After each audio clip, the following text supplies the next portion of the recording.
Hello, hello, hello. Welcome back to another episode of The In-Between. I'm your host, Elizabeth Cheney. Y'all, hi, if you can't tell by my voice, the seasonal allergies have hit me like a freight train. And I say this with so much gutspa because I am uncomfortable, to put it lightly, but I'm also extremely ignorant when it comes to taking care of this situation because, well, I have never had seasonal allergies in my life. Apparently, as you get older, it can happen. They can just turn on. It happened to me for the first time last fall. For those who've been with me for the past several months, if you remember before Italy, I got really sick. Well, not sick. I don't want to say I'm sick, but I was struggling with my allergies and it kind of came out of nowhere. Not used to it. I honestly thought it was somehow connected to my neck issues or something like that. But alas, this spring has brought me the most beautiful sinus pressure migraine I could ask for. So, Liz, why do you look so rough? Have you been on your deathbed? Have you been cozying? Are you okay? Is your nose raw? Why do you sound so gross? Well, it's because my insides are leaking and my head feels like a vacuum. So, there we are. There we are. But we'll talk more about that here momentarily. Anywho, welcome back to an all-new episode. As I said last week, remember the neurodiversity episode is hopefully going to launch next week because I'm recording the day this comes out. So fingers crossed your girl has no more technical difficulties on that. Also, the Masters were this weekend. And guess what? That is where my knowledge starts and ends. Honestly, the only reason I knew it was the Masters is because Heather McMahon went and posted a lot of videos of her outfits. But there was a great SNL episode with Ryan Gosling as the host. Great. It was so funny. So highly recommend, if you're looking for some entertainment, go check out SNL. Ryan Gosling was a gem. He's my boyfriend, my side piece, if you know what I mean. I honestly cannot take myself seriously at the moment. I can hear myself and I'm not even wearing headphones. So that's funny, but give me 1 second to take a water break. There might be several of those during the duration of this episode and there's no judgment to be found. That felt good. Moving on. So Masters this weekend, SNL, that's my type of content. Stan got promoted. I mean, last week was a great week for Stan. Our anniversary, his birthday. Wait, that was the week before. I'm an idiot. Well, let's just say April's great for Stan. His birthday, our anniversary, and he also got promoted. So I am glad that he's thriving as his wife sinks into a sinus infection. You know what? It's because Eve ate the apple first. Damn it. Eve just screwed us all. I'm totally kidding. I also got to see and meet. I don't know why I felt the need to correct myself on that one, but I got to meet my cousin's it's a new cousin. I got to meet my cousin's new baby. I think I've mentioned this before in the pod, but my cousins and I are really close. I jokingly call them my siblings, even though I know they're not, but I wish they were because I'm an only child. But she had her baby, Theodore, and he is so cute. He was born a little early, so he's really tiny, but oh my gosh, he's just a little alien. I love it. You know, I feel like baby boys specifically when they're first born look like very grumpy old men. Like the Benjamin Button effect, if you will. I don't know why. They just look so mad. They just look so angry. They're just frumping. God, why did you take me out of that comfy belly? I was so comfy. Ugh. Apparently, they have lots of feelings about things, but they don't actually communicate them. Typical men. Just kidding, baby Theo. You know I love you. So yeah, that's that on the quick updates on what's going on. Everything's rocking for Stan and Liz is getting sick. So let's talk about these sinus infections. I went to the Dogwood Festival this weekend. Okay? Love the Dogwood Festival. I've gone every year of the past couple of years. It's a big art festival here in Atlanta. I always buy art. Have I hung any of it up? Absolutely not, because I keep thinking to myself, when we get a house. And when we get a house, we're going to have the most epic art walls, plural, you've ever seen. But anywho, either way, love getting different art. Of course, we found some pieces, and Stan and I got up early, walked there, the whole shebang. Ran into some friends, get a drink, all good, buying art. And Thursday night, I started to feel a little meh. But again, just a few sniffles. I don't know why I just tried to sniffle on the podcast. I'm sorry, that's gross, you guys. But anyways, a little sniffle here, nothing much. Friday, feeling a little sniffly still, a few achoo's, but again, nothing serious. I think I made one comment to Stan, I hope I'm not getting sick, but like, again, I don't get sick ever, so no big deal. Saturday, wake up, go to the Dogwood Festival, so energized, your girl's getting her art, we come back, and I'm like, man, what I felt yesterday is starting to feel a little worse. But needless to say, I didn't let it bother me. I was going to keep going, didn't have a fever, didn't really feel sick. I just was sneezing a lot, you know what I mean? My throat was a little itchy. I just blamed that on the sinus drainage. Well, go to visit my cousin. She has a cat. I'm allergic to cats. Come home. I am unwell. So I'm sure the cat allergy only exacerbated it. She also has 2 really fluffy dogs who I love. I refuse to believe I'm having some kind of allergic reaction to them because I'm a dog girl. Although I am a cat girl recently too. But like, I can't deny it. That shit I'm allergic to very, very badly. But the dog, so I don't know if it was the dog date or the cat date or whatever, or really just whatever the hell is blooming in Georgia at the moment. But I came home Saturday night and I was like, oh, we are not good. I was like gagging on my sinus drainage. Like I could not sleep. I kept waking up to go like blow my nose because I was gagging on sinus drainage. And this is gross. I'm very, very aware of it and I'm very, very sorry. But I was like, whoa, we took a very hard left turn. Now I can look back on this and see that I was progressively getting worse. But again, I say progressively. That's an exaggeration. I could see a upwards, what's the word I'm looking for? It was trending up. There was an upward trend in my sinuses. Well, I woke up Sunday and I was not good. And I told Stan, I'm having a rot day. I don't even think I've ever had a rot day, but I'm going to have a rot day. Remember a few weeks ago, I think it was months at this point, but herkle-jerkle, which is like a little Scottish saying about staying in your bed after you're supposed to get up. And this is not herkle-jerkle. This is straight up like, I'm not well. I'm not going to leave this couch and I'm definitely not going outside. My mom had to come bring me meds because where we live, this is like such a dramatic reason for my mom to bring me meds now that I'm saying this out loud. Oh my God, thank God for my mom. But where we live is kind of a maze. And our apartment complex put this really poor like system for the locks. It's like an automated, it's called a chirp system. Sure, fine, great. It's easier. It's more secure for residents. But unless you are like UPS, FedEx, USPS, or say Amazon, like a very common shipping provider, it's impossible to get to my apartment. That's very frustrating. I have complained about it. I have like sent them emails. I even reached out to the organization because I'm like, this does not work for somebody who doesn't have a chirp access code. And there's no way for them to like message me through it to get access. So I always say in the shipping, please call me when you're here and then I'll go out and meet you. Otherwise, they just leave your package somewhere randomly and then you have to go through customer service and you have to ask for a refund. It's just, oh, no fun. Oh my God. So long story short, my complex is the worst when it comes to any kind of deliveries as long as it's not delivered by the big 4. Like I said, UPS, FedEx, USPS, and Amazon. So these little courier services, not a chance. DoorDash, don't even get me started. So when I'm thinking about Instacarting something, I'm like, this shit's not going to get here. And I'm definitely not going outside. There's no freaking way because outside is what has like turned its back on me and done what is happening to me. So I'm like, Mom, will you please come bring me some medicine? I was already talking to her anyway, but I was like, casual mention, if you want to bring me meds, I'm not going to oppose it. So thank God she did. I was able to let her in through the chirp because she knows how to use it. So there's that. And just for those who are going, well, where was your husband? He had to go help his dad all day. And he was like, are you okay? Are you going to be okay? And I'm like, I don't know. Because I don't get sick. And it's not that I'm like a baby when I get sick. But I mean, let's be real. Who isn't a baby when they get sick? But like, I don't get sick. So I was not prepared for it, let alone seasonal allergies. So that's not fun. So all day I did not leave the couch and I just rotted. What do you think I did? I decided to watch trashy TV. Maybe that's not a fair way to describe it, but I watched Vanderpump Rules. I decided to sip the Kool-Aid.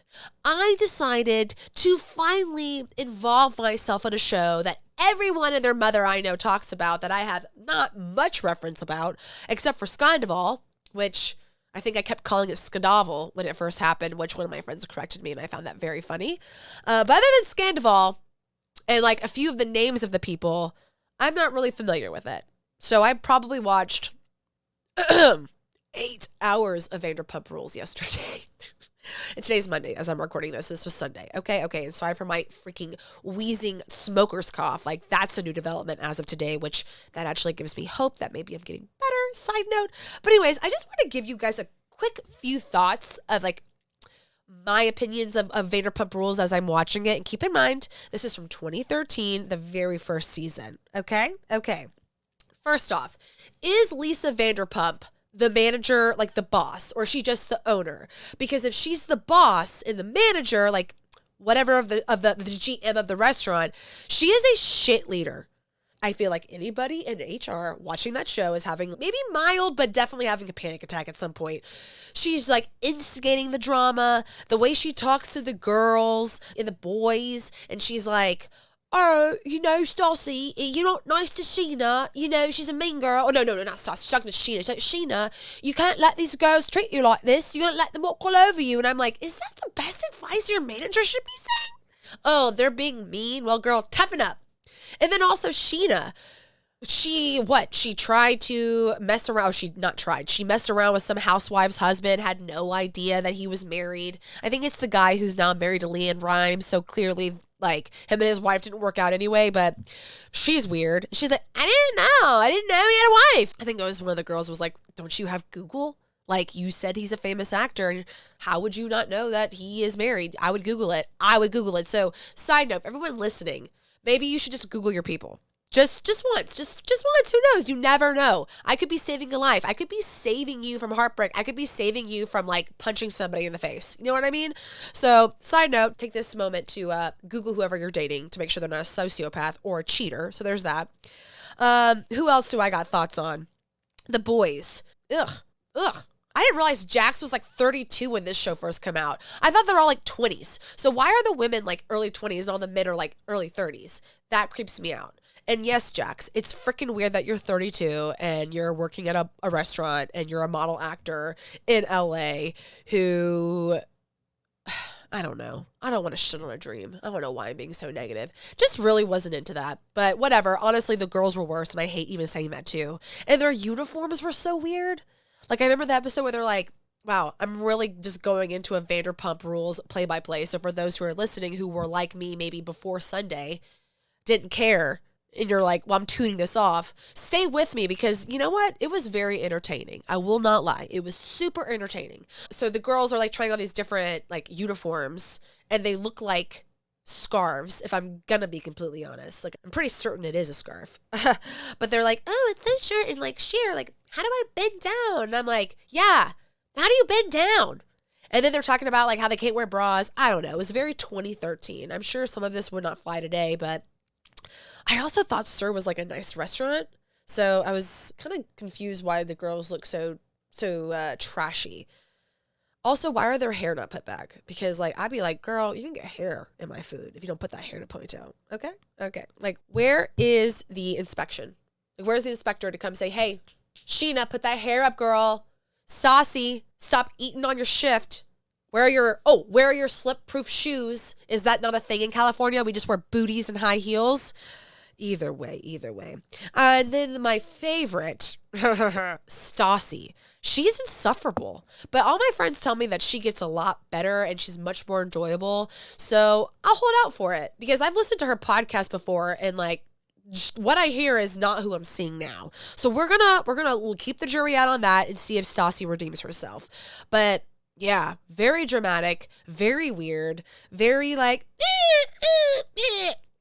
again, just very 2013 problems in my opinion. But Lisa Vanderpump, God, she's interesting. She's interesting. Would like to know what she's all about. Like, what's your deal, Lisa? Like, what do you like? Drama? These young people like trying to screw each other over, but then also screw each other at the same time. I don't even know where I'm going with this other than I am hooked. I'm into it. Stan comes home and he's like, after 8 hours of me watching this stupid show, and he's like, what are you watching? And I'm like, don't be mean. Don't be judgy. I didn't say it was Oscar-winning acting, because, y'all, if you think that shit's real, I mean, maybe like 40%, and that's me being very, very, like, giving, is real. But most of that is very situational. You know what I mean? Like, they're like putting them in these scenarios for XYZ to happen. They're kind of like reworking a scene. Like, oh, hey, can you redo that? But like say it this way because it gives a different like perspective or comes across a different way. Yeah, I don't know. It's just interesting. So interesting. Anyways, I'm into it. Love it. So we'll see how quick she gets to Vanderpump, and then we'll see what next show she takes on. But anyways, wish your girl luck on this sinus journey. I'm very ignorant when it comes to sinuses, like I already said. Ignorant to sickness, I guess, first off. But, like, is this going to last the whole season? How long is the season? Is it just really bad once whatever blooms, and, like, then it kind of goes away? Am I going to deal with this all summer? Because that's going to really suck. I don't so much mind the nose being stuffed, but, like, the pressure migraine, I'm not okay with that. That I can do without. And then I accidentally bumped my head. I don't even know how it happened. I like ran into something. And then like I thought I was going to pass out. I was like, well, this is fine. The room is spinning, all because, well, my head feels like a vacuum. So hopefully this is, before I say what I'm about to say, I just want to state, if what I say is stupid, no judgment. No judgment. Okay, well, I can't laugh too hard or else I'm just going to start coughing a lung up. I felt that coming real fast. But I was just going to say, hopefully all this pollen is just a sign that the bees are doing their job. And if that's not true, then I am going to go stick my head into a hole and just never come up for air. And before I get into today's topic, the last little thing I wanted to say was, as always, TikTok's serving me great content, learning more about my ADHD and things like that. And this person started off their TikTok with like, how do I know you have ADHD? And I was like, ooh, I love these things. Because this is like, these kind of videos are where I learn about myself. Like, oh, that's an ADHD thing? That's great. Like I saw one of these once and it was like women, or not women specifically, but it was a chick. And she kept running into things. And she's like, you might be ADHD if. And I'm like, whoa, I do that. I run into things all the time. And then I'm like, God, Liz, do you not have any self-awareness of like your body and the movement and where objects are in reference to you? Apparently it's an ADHD thing. Don't know why, but I'll take it. I'll take it. But two things in particular this person pointed out in this video that I was like, oh my gosh, checks box, slam dunk. Yes, yes. Is that me? What is Elizabeth Cheney for 400? One, slow walkers just making you want to commit violence. Yes. I feel that. Didn't know that was an ADHD thing, but how do I say this? I know it's not logical, but being behind a slow walker infuriates me to my core. I just like, get out of my way. Get out of my way. Now, I have patience and understanding. Where I don't have patience and understanding for slow walkers is when you are taking up, like you're in the middle of a big sidewalk and you are just moseying along. I got places to go. Remember in Alice in Wonderland when the white rabbit is like, I'm late for an important date. I feel that to my core. Am I running late every time? No. But like, I am a get from A to B as quick as possible kind of girly, as much as they come. So I am walking with purpose and efficiency and effectiveness. Get out of my way. Get out of my way. I don't have time for slow walkers. I don't have time for it. And yeah, when I get stuck behind them,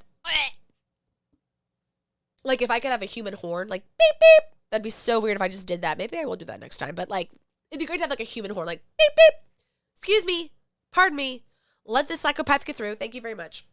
And I am obviously being satirical in all this. People can walk at their own freaking paces. And I'm not trying to be like ableist or anything like that. Like, hello, my mother is disabled, so please don't take it that way.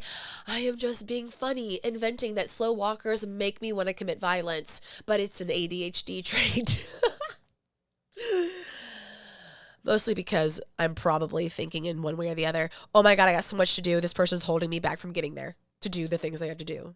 But then the real question is, when you get there, wherever there is, do you do the things? And I'm going to leave that unanswered. But the other thing she said that I was like, whoa, that hits real hard too, is she talked about tasks versus habits. Everything's a task. ADHD does not have the people with ADHD do not have the understanding, or what she's not understanding, but it was like, we don't view them as habits. What's a habit? Like brushing our teeth, that's a task. Washing our face, that's a task. They're not habits. It's not routines. It's tasks. And I thought, damn, that hits.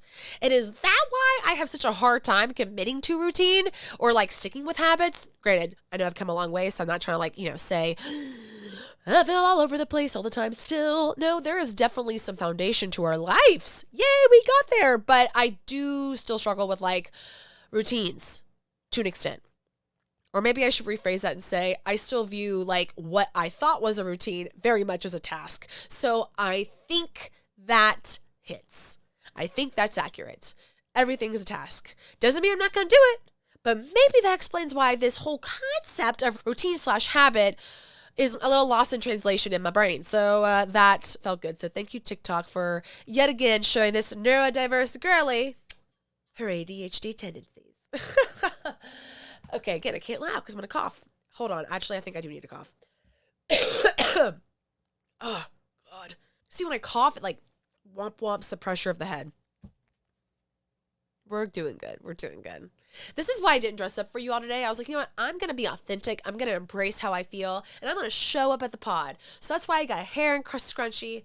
I got no makeup on. I did put earrings on. This is me dressing up for you. I'm wearing a big hoodie from Chicks in the Office, and I'm wearing glasses because my eyes hurt. So there's that. There is that. All right, so enough rambling. Hopefully you've been giggling with all my life updates. And if you are struggling with seasonal allergies, 1, I feel for you. My heart goes out to you. 2, if you're not an idiot like me and you have tips and tricks, please send them to me at in.betweenpod on Instagram or at the In Between Podcast on TikTok. I need all the tips. I need all the tricks. I need to get over this as quick as possible because I don't like it. I don't like it. Again, I don't like slow walkers because they hold me back. I don't like seasonal allergies because it's holding me back. So there we go. Tomato. Not even tomato. They're the same. So now we're going to transition into a less silly topic, but don't worry. It's not like it's something serious and uncomfortable. But since the podcast has grown more and I'm doing more with it, more production, I'm learning more. The website, I think I've talked about this all before. There's certain things that I used to do a lot more of, early last year, 2022, that I don't do as much anymore. And one of those things is reading. I'm trying to get back into it. I'm trying to tell my ADHD self, you don't have to do all the tasks, because that's another thing about ADHD people. Like, we got to do everything and it's got to be done now. But anyways, I digress. So reading. I love reading. As you can tell, look at this library. Look at her. She loves reading. These are not just like, props. I really do enjoy reading, but I have not read as much as I would like. I mean, I used to read like 25 books a year, which I've seen people who read double, triple that. So if you're like, oh, snap, Liz, that's a lot. It is a lot. But like last year, I think I read 7. So we got to get better at that. But when I read a lot, I would get lots of inspiration for episode content. And I am not an expert in anything other than self-love and maybe self-depreciating humor. But then again, I'd argue a lot of us are really well-versed in that. I just did a peace sign. Now there's balloons. So if you're watching this, well, the balloons weren't intentional, but huzzah! Anyways, so with the reading topics, I would learn, and if I found something interesting, I'd want to share it with the podcast. Like one example off the top of mind is our relationship with time. I still love that episode, and I love that book, but that was a book I read, very inspired by, and I wanted to share the concepts of the book with the pod. Wow, I'm really going into detail here. So when I wanted to start incorporating more of me and like my life and updates and humor and things like that, I don't want to say stepped away from that, but it wasn't as much as my focus. And then, Luna got sick and my whole world turned upside down, and then she died, and then like life's, we're just deeply grieving and all that fun shit. So I say all this to kind of give you a little history of the in-between, like where my episode inspiration comes from. And then just to say that I like sharing with you guys my life. I like giving you updates. I like being funny. I want to be that in between, no pun intended, but the in between of enlightenment and entertainment. I want you to be empowered, but I want you to also giggle. I want you to feel seen and validated, but I also want you to be like, oh yeah, F that shit, girl.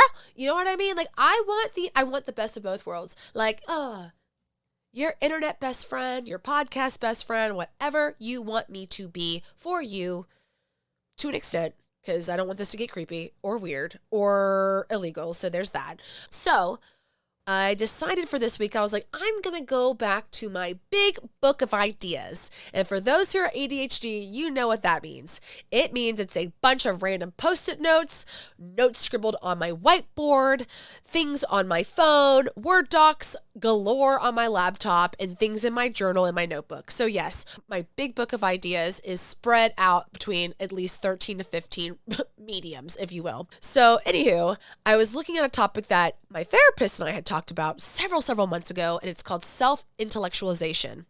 Let me say that one more time because I don't even know if that word came out right, because it is a mouthful. Self-intellectualization. Wow, now I can't even say it. Self-intellectualization. Okay, I had to close my eyes to say that. Anywho, what is self-intellectualization in psychology? Now, actually, let me just stop real quick.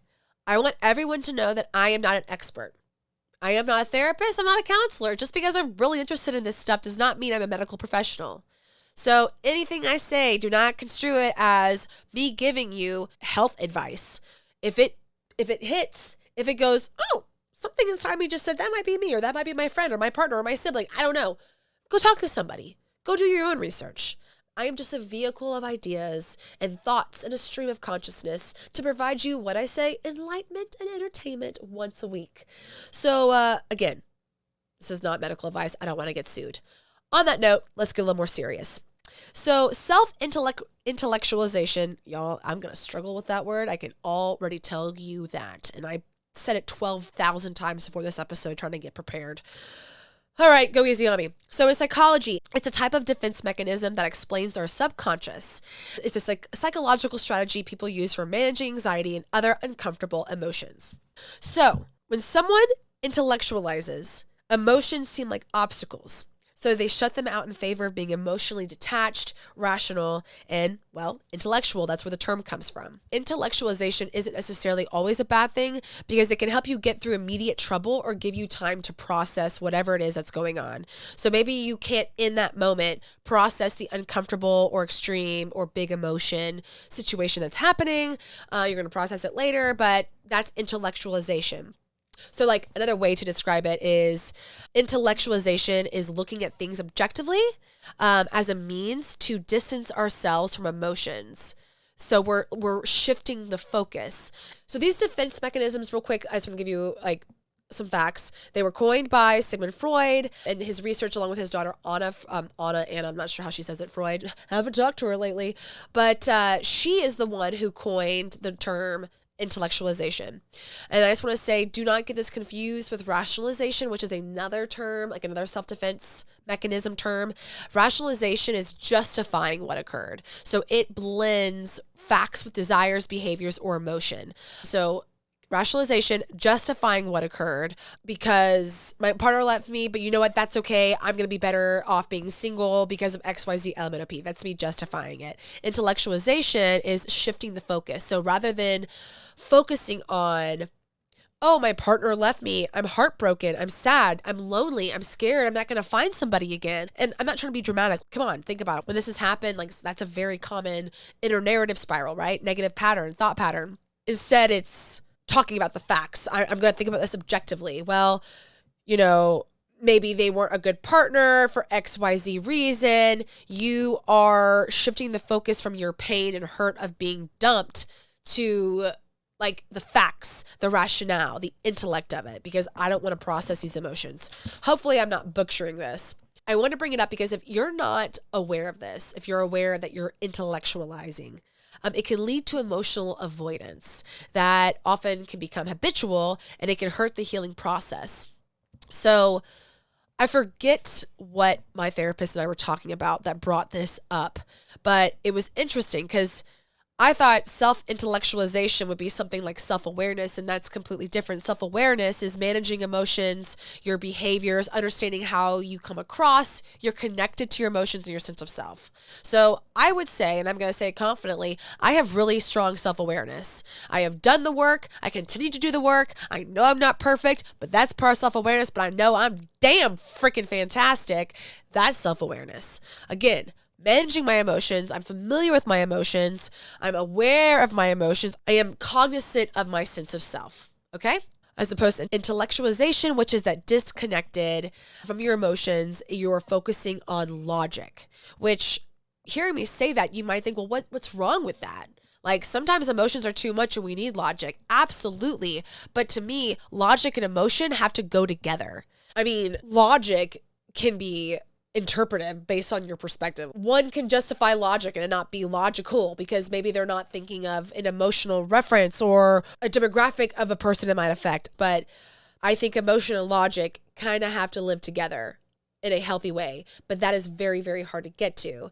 And one thing that I read in all my research with self-intellectualization is when they're talking about that logic and emotional kind of happy place equilibrium, they mention it takes time to get to that point because you have a certain inner narrative, right? We've talked about this before, how your negative inner narrative is what your brain thinks is the best path forward because it's what it's used to. So I don't want to get too off topic. I can already feel like I could with that. So I want to bring it back. The negative, scary part where self-intellectualization can be harmful and can affect your mental health is when it becomes habitual and unchecked.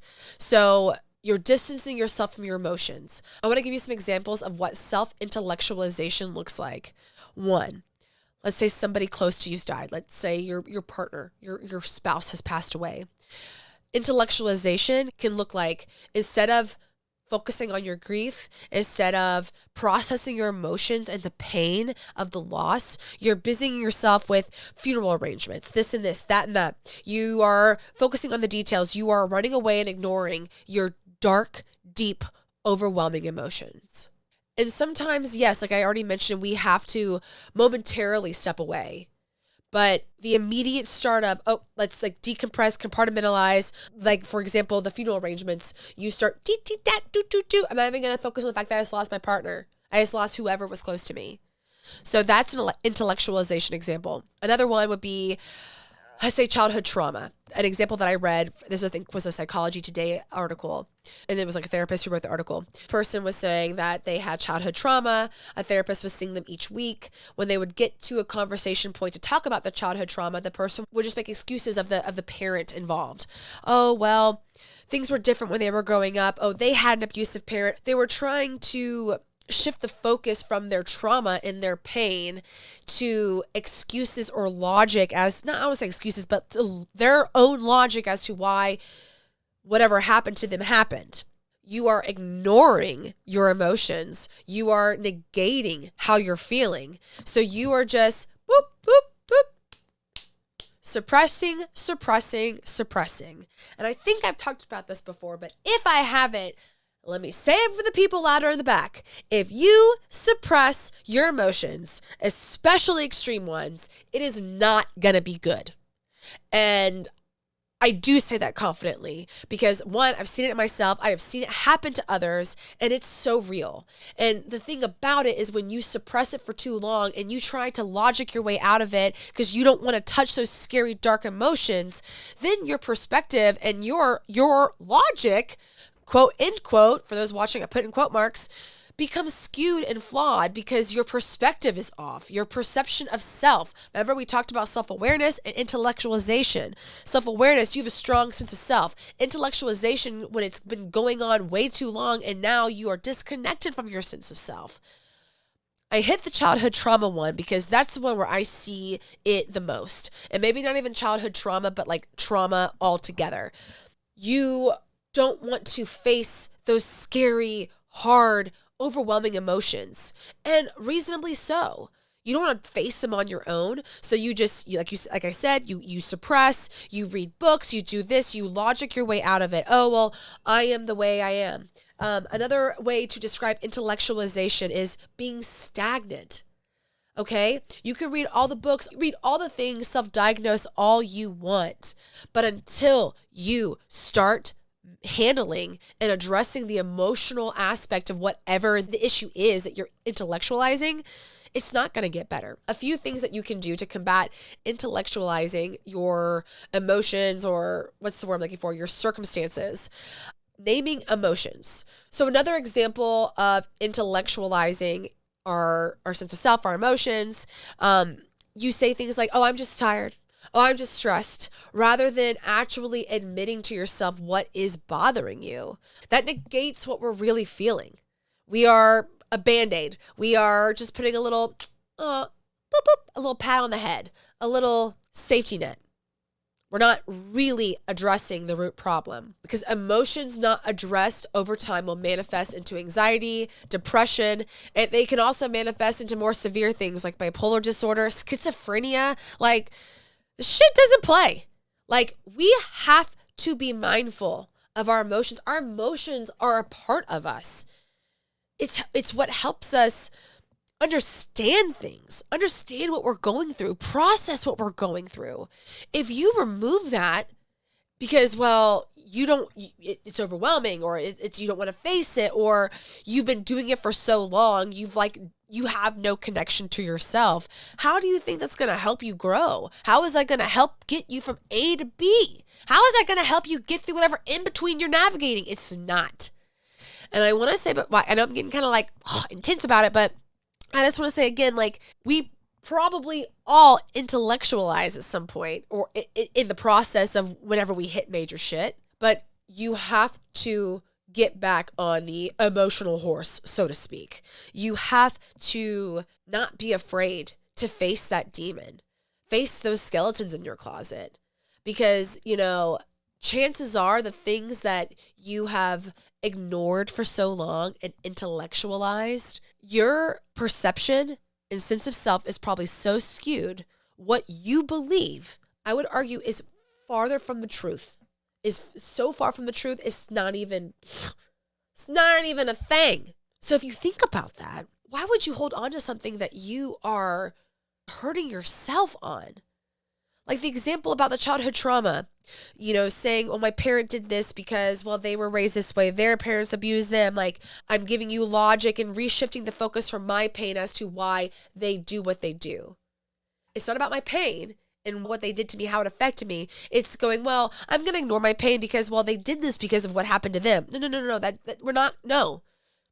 That can be a thing. The parents having had their own shit when they were raised, that can still be held space. That can still hold space. But yet the bigger issue, or the bigger concern, or the bigger thing to tackle is how it affected you, what happened to you, what did you go through? So naming emotions is one way you can work on this. When something happens, when you find yourself logicking, I just made that word up, but whatever. When you logicizing, is that a word? I want to say that more than intellectualize. Good Lord, have mercy. But naming your emotions, like when you find yourself intellectualizing, running away, ignoring, suppressing, focusing on the explanation, the logic, and taking the emotion out of it, work on naming the emotion. One prompt that I saw on Psychology Today was, ask yourself, what am I avoiding? I was like, ooh, that's good. Another big reason why I want to bring this up is if you are intellectualizing, you're going to see a lot of repeat patterns. You're going to see a lot of the same shit happening in your life. You might even ask yourself, damn, I feel like this always happens to me. Why do I feel like this always happens to me? Why? And then maybe you go and you spiral and you do your research. Like, oh, well, it's because of X, Y, Z. Oh, I researched this. Oh, I'm going to research every single ailment under the sun associated with this, rather than look at what the root cause could be coming from. Let's say childhood trauma. You suppress that for too long, it's going to manifest in all of these physical and mental concerns / issues. Okay? So then you start reading about, well, my attachment style. Oh, maybe this. Oh, I have anxiety. Oh, I have depression. I'm going to read about all these different things about myself. And then I'm going to see all the subtext that points to maybe trauma or whatever the hell. And then, well, not address it. And then ask myself, why am I not getting better? Why are things getting worse? The bigger the emotion, the more suppression, the worse it's going to turn out. I'm saying all of this because if I could have a superpower, I would make every single person love themselves authentically, wholeheartedly, and in a way that they could look at their demons. They could look at the sour spots in their past. They can look at their upbringing or whatever it is that they judge themselves for. And they can say, oh, I still love that version of myself. I'm going to heal that version of myself. I want to nurture that version of myself rather than run away, ignore, and turn their head. Every version of you is worthy of love, even the ones that you're not proud of, the ones you're scared to face. And chances are that fear that you may feel now is not where the true fear should be projected. You are not less than. Your emotions are worthy. You are worthy of feeling feelings.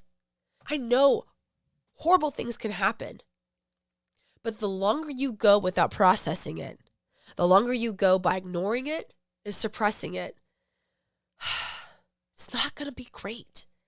If any of this rang a bell, if any of this maybe hit a box, hit a nerve, hit a feeling, hit emotion, I want you to ask yourself, what am I avoiding when it comes up again? And I want you to work on naming your emotions.